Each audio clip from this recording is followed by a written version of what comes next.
এক দেশে ছিল এক কাক। একদিন সে খাবারের খোঁজে উড়ে বেড়াচ্ছিল।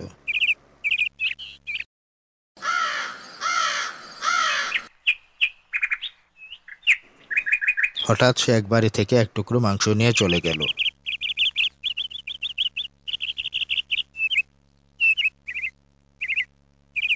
কাকটি খুবই খুশি হয়ে মাংসের টুকরোটি ঠুটে ধরে গাছের ডালে গিয়ে বসল।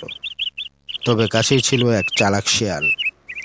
কাকের মুখে মাংসের টুকরো দেখে তার খুবই লোভ হলো, কিন্তু মাংসের টুকরোটি সে কিভাবে পাবে? তখন তার মাথায় এলো এক চতুর বুদ্ধি। শিয়াল গাছের নিচে গিয়ে কাককে মিষ্টি করে ডাকতে লাগলো।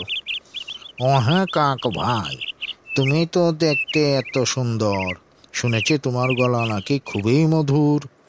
একবার যদি গান শোনাও তবে আমি তো ধন্য হয়ে যাই।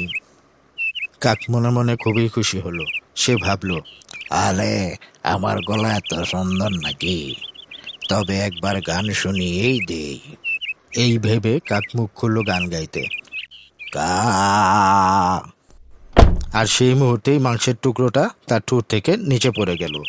তখন শিয়াল বলল, ধন্যবাদ বোকা কাক, তোমার গান যদিও তেমন ভালো নয়, তবে তোমার বোকামির জন্যই আমি খাবার পেলাম। এই বলে সে মাংসের টুকরোটা মুখে তুলে নিল এবং ধীরে ধীরে খুশি মনে সেই স্থান ত্যাগ করল। কাক তখন আফসোস করতে লাগলো, কিন্তু কিছুই করার ছিল না। সে অসহায়ের মতো শিয়ালের দিকে তাকিয়ে রইল আর তার মাংসের টুকরাটি নিয়ে তাকে চলে যেতে দেখল।